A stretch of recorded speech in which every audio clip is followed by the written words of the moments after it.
Oh my goodness, we're here.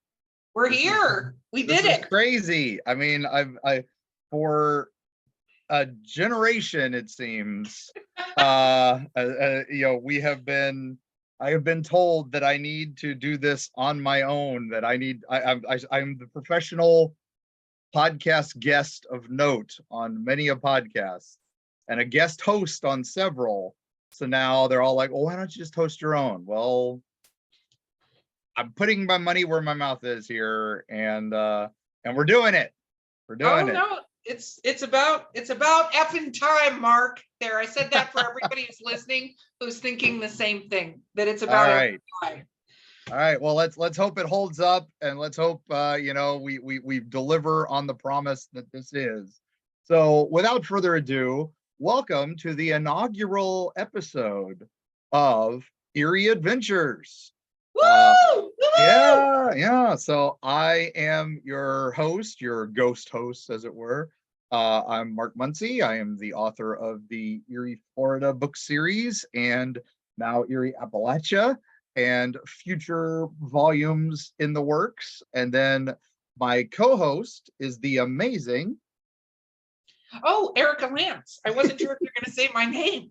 I was thought going to you let you should, do and, it. like, throw petals. But I am Erika Lance. I am a horror author, and my stories don't have happy endings. But I am also the host of the Drinking with Authors podcast, which you're a co-host on, and an absolute fan. Number one fan. I'm not. That's not that creepy. Of Mark for years and years and years. So, I'm so excited to be here. Yeah, I am thrilled beyond words that we're actually doing this. So now everybody knows me as the Eerie Florida guy. In fact, that's what I get addressed in my emails quite a bit. Hey, creepy Florida guy, would you, I saw this weird thing. I heard this weird thing. And and I'm on a lot of cryptozoology podcasts, and of course the Robert the Doll documentary from Discovery Channel last year and all that. So that's kind of what we're known for. But with this podcast, we're going to hit that stuff, but we want to hit just fun stuff that just really stands out and is just cool historically, a little off kilter, even better. And then, of course, the paranormal, the cryptids, and all the high strangeness out there. We're going to be talking it all over the next, however many episodes we decide to do. This is just going to be fun. We're going to keep rolling with it. I think it's just going to be, man, and we've got lots of cool people lined up that are going to talk to us, and we'll have some interesting takes on things from these people. I can't wait for y'all to go on the ride with us. So. I think it's funny because you have friends. Normally people say, I have friends in high places. You have friends in weird places.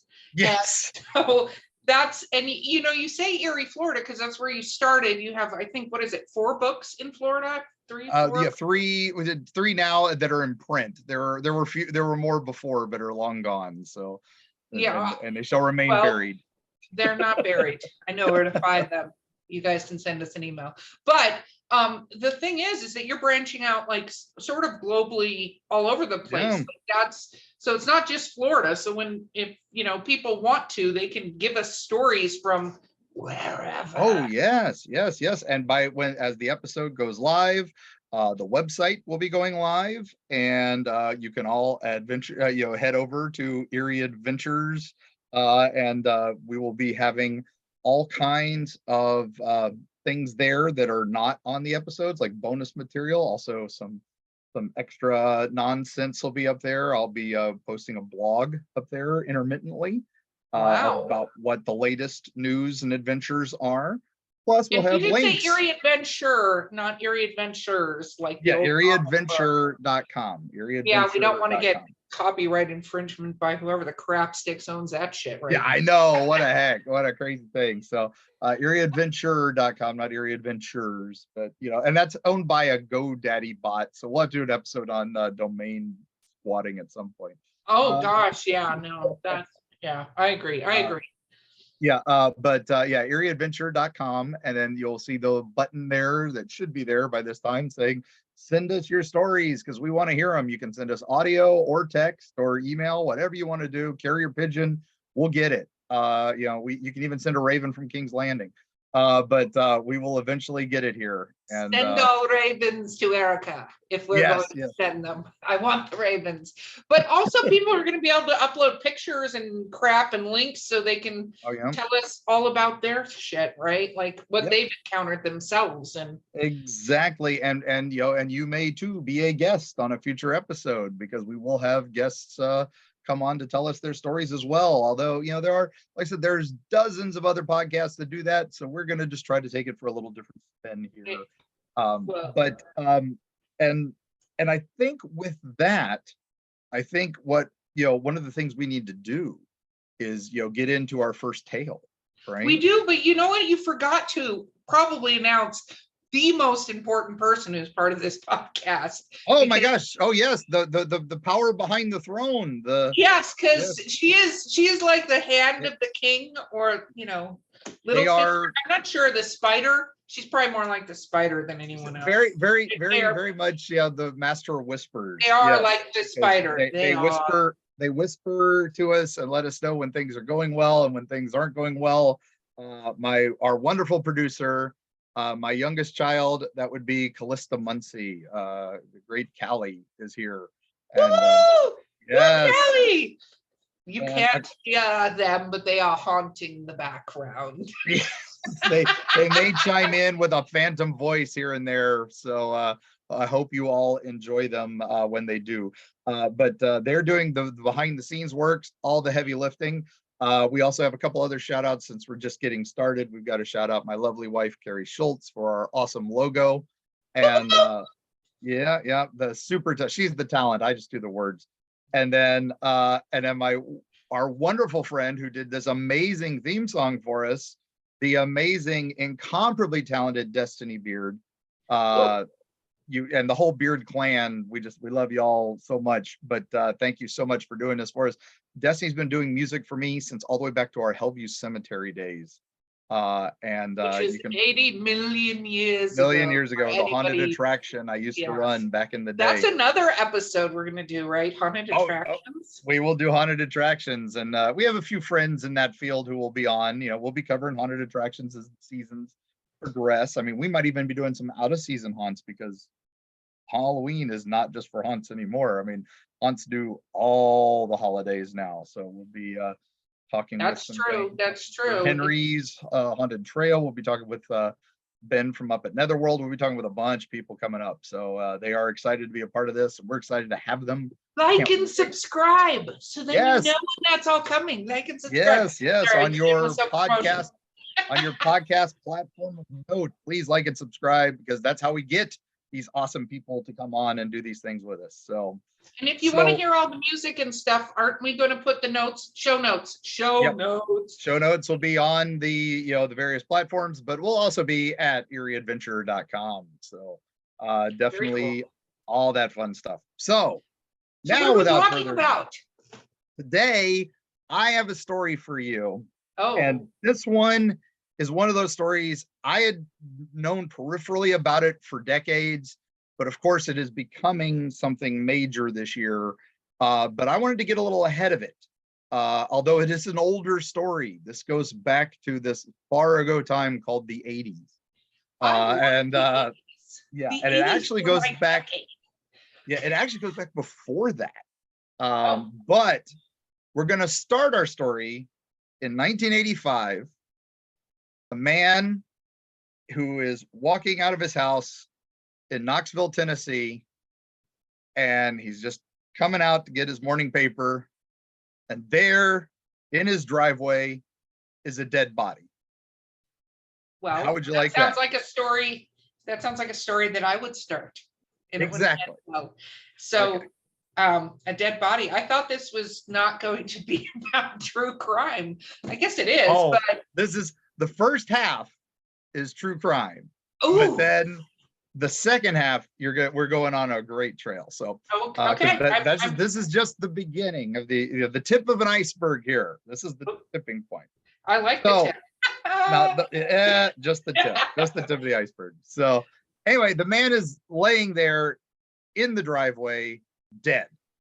He has a deployed emergency parachute. Obviously, wasn't enough. His main chute never opened. Okay. The man is dressed in military fatigues. He's got 2 guns on him.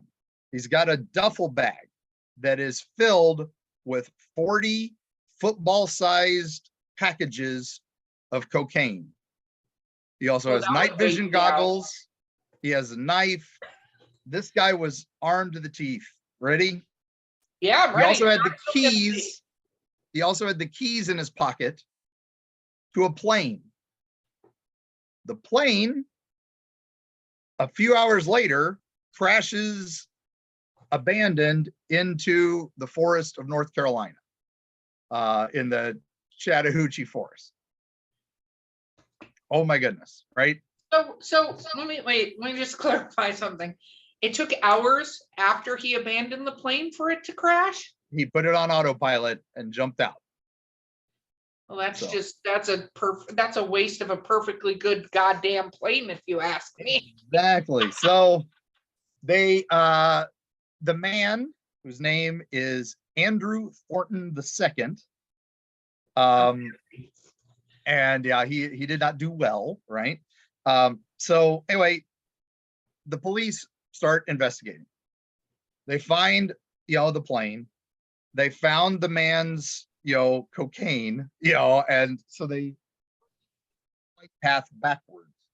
And about 50 miles from where the body is, in the forest, they find more duffel bags full of cocaine up in the trees, and then 1 duffel bag on the ground that has been ripped open, and next to it is the carcass of a 175-pound bear. This 175-pound bear had eaten 70 pounds of cocaine from the duffel bag. Is this a Cocaine Bear story? This is Cocaine Bear. Because there's a movie coming out, right? Yes. Oh my God, I love this. I'm loving this. I wish I had popcorn right now. I'd be eating it and making a lot of noise inappropriately on the podcast. Oh my gosh, no. Get your popcorn out, because this is the twists and turns of this. Wow. I goodness. have to say that I often wondered about Cocaine Bear, but never got kind of into it, so to speak. Yeah. So I'm riveted. Dead body, one of my favorite things in the world. So yeah, and so back up there. Let's do this. Okay, so obviously the man was a drug smuggler, but let's talk about Andrew Thornton, shall we? Because this man's life is pretty crazy.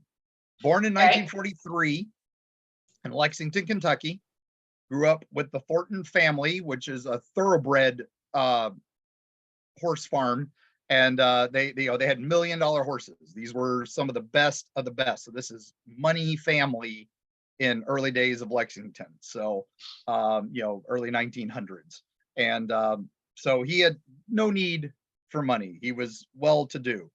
He grows up, goes to college. It's not for him. Joins the army, goes and becomes military, becomes a paramilitary guy, because hey, he learns how to be a paratrooper.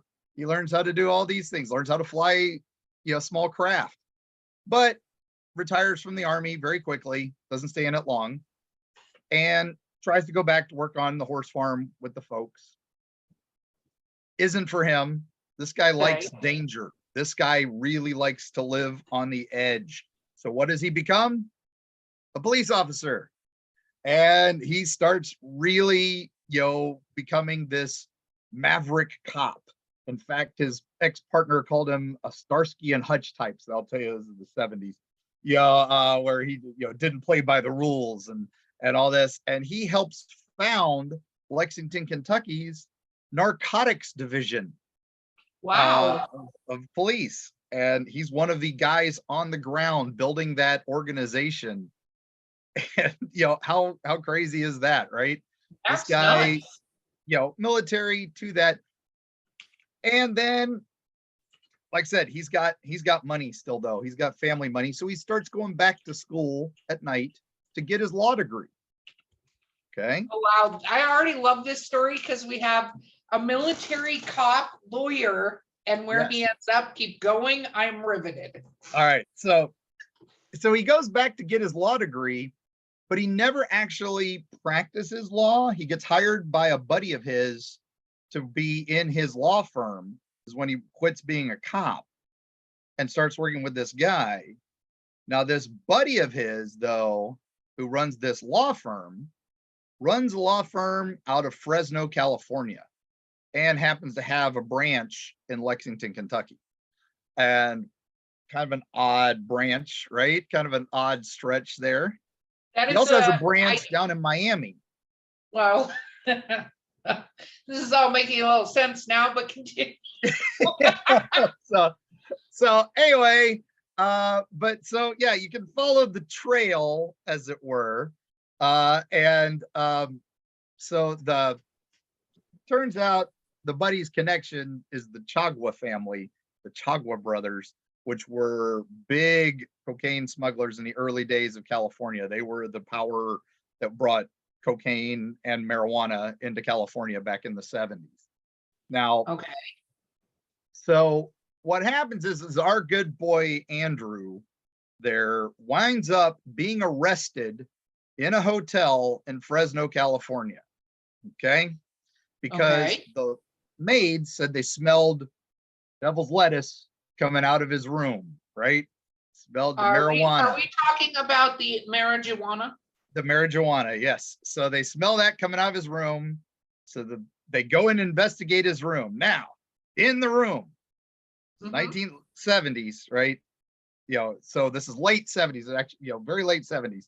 They go into his room. What do they find? All right. In Andrew's room, they find 40 pounds of marijuana. They find some chemical concoctions that they can't identify.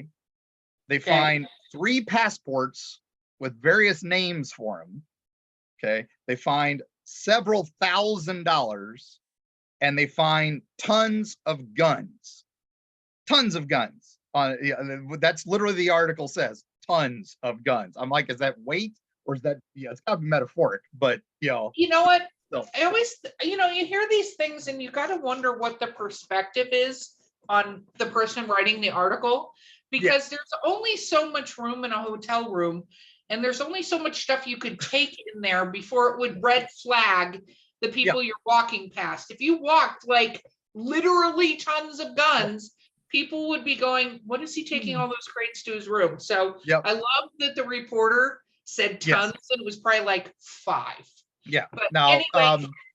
now there are various, this became a famous case. This is most famously was studied by a Washington Post author who later went on to write the book, The Bluegrass Conspiracy, which is also begging to be made into a movie or a Netflix series, because again, it's crazy. The Chagua brothers, they were the guys who hired, well, we'll get to them because they play an important part of this. So we're bunny trailing. But anyway, all right, so you're arrested for all this stuff.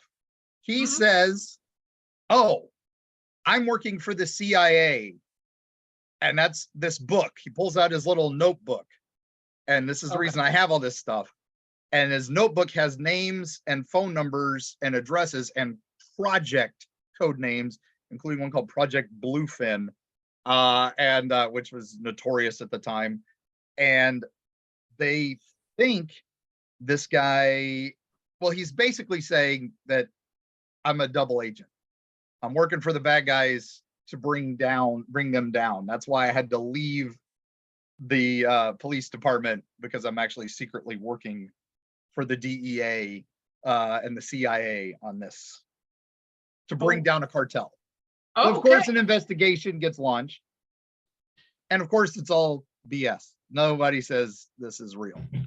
So I appreciate they investigated that, because in a lot of movies back in the day, you would just take the word of the person. They would take the word of the guy, right? Yeah. Well, they're like, all right, you said CIA. Well, let's talk to the CIA.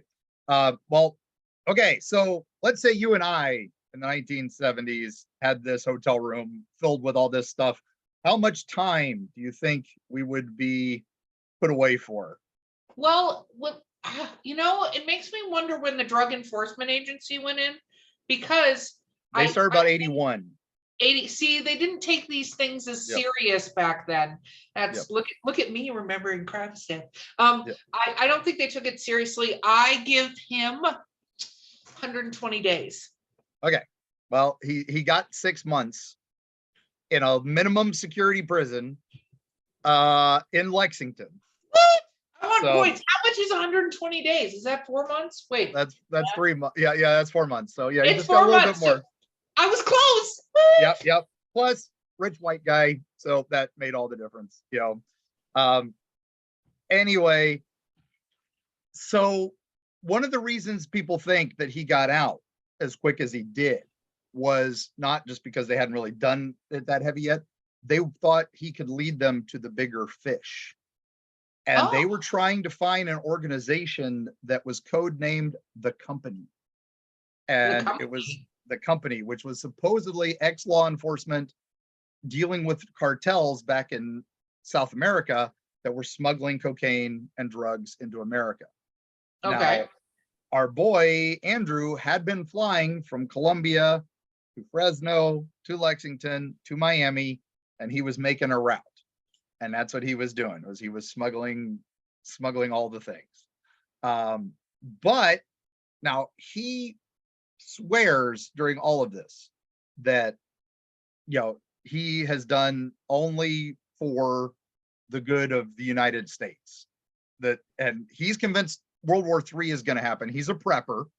He's bought his own farm.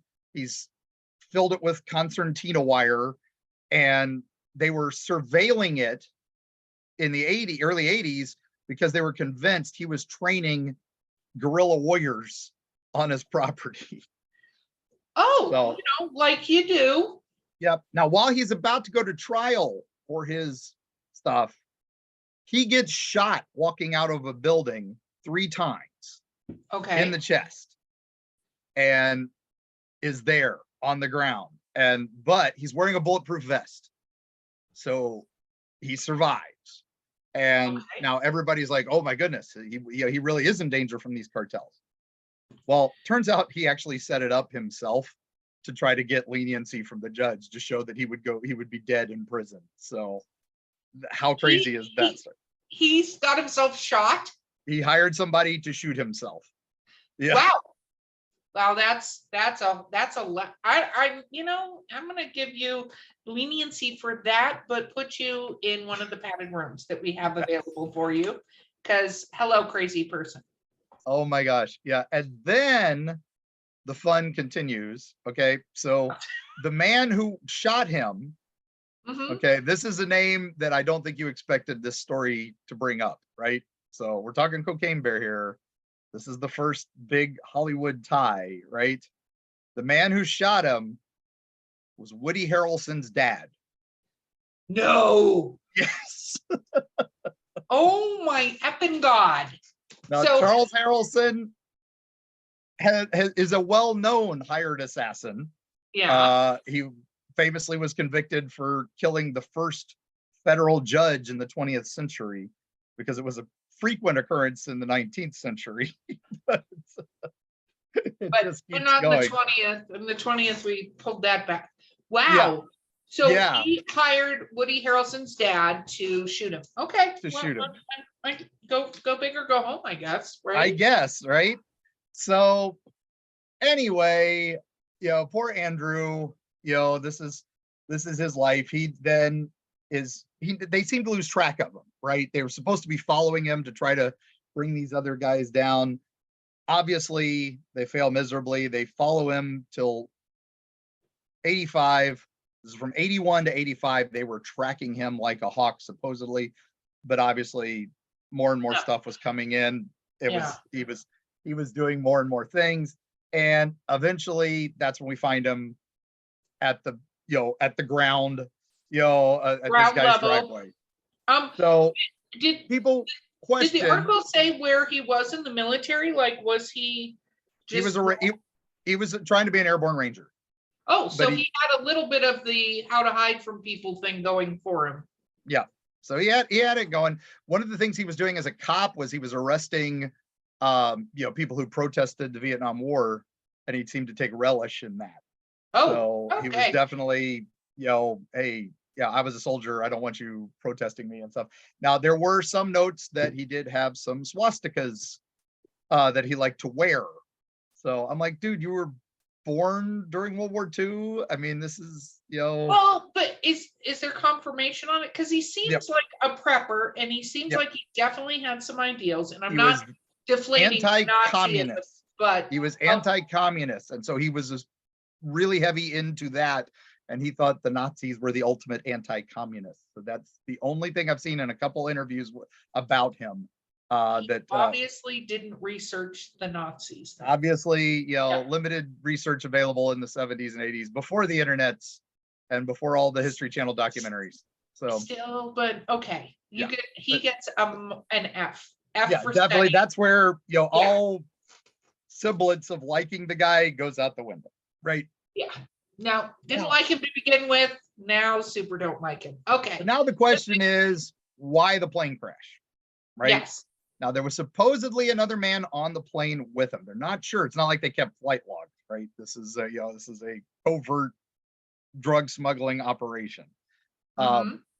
But the guy who was his quote partner in all this winds up dying 2 weeks later, because he got in his plane was basically sabotaged, where he was on his during his day job, where he with 16 people who were paratrooping, he was teaching people how to go skydiving, and his plane with those 16 people gets sabotaged and crashes.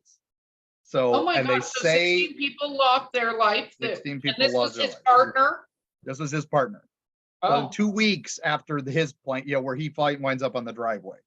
So okay. the rumor is that this guy also jumped out too, and then was being held accountable for holding all the drugs from the Smuggler clan, and that they dumped out of the plane, because obviously Oh, something wow. happened. They dropped all their cargo, and so they estimate a couple $100 million, like $500 million in cocaine and marijuana. So all right, Wow. Okay. so that's how the life of Andrew Thornton II, and a life, I would say, lived to the edge. So this is how So we have a very well-equipped body on the driveway, yeah, minus the fact that his parachute didn't open. And it sounds like he was carrying way too much weight. I'm not that a parachuting expert. Maybe one of our guests can chime in about this, but it occurs to me that if you're going to jump out of a plane, it's one thing if you're trying to save another human, but if you're going to have like 4 humans worth of cocaine on you, your parachute, regardless of deployment, probably won't work. that is one of the theories of his death, was he had all that equipment on him, and and he was over prepared, so all that weight and jumping from an unknown height.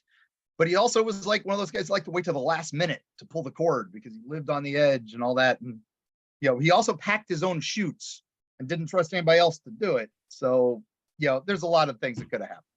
And it sounds like it. Okay. But Okay. We're back to that's the the dead tip of body the on the ground. iceberg. And I think we're going to take a quick break. And when we come back, we're going to tell the story of Cocaine Bear, because just because he was found with a bunch of cocaine, there is so much to this story, and you guys are going to love it. So, Oh, I can't wait. Can't wait. We are going to have Woody Harrelson. We'll be right back with Eerie Adventure.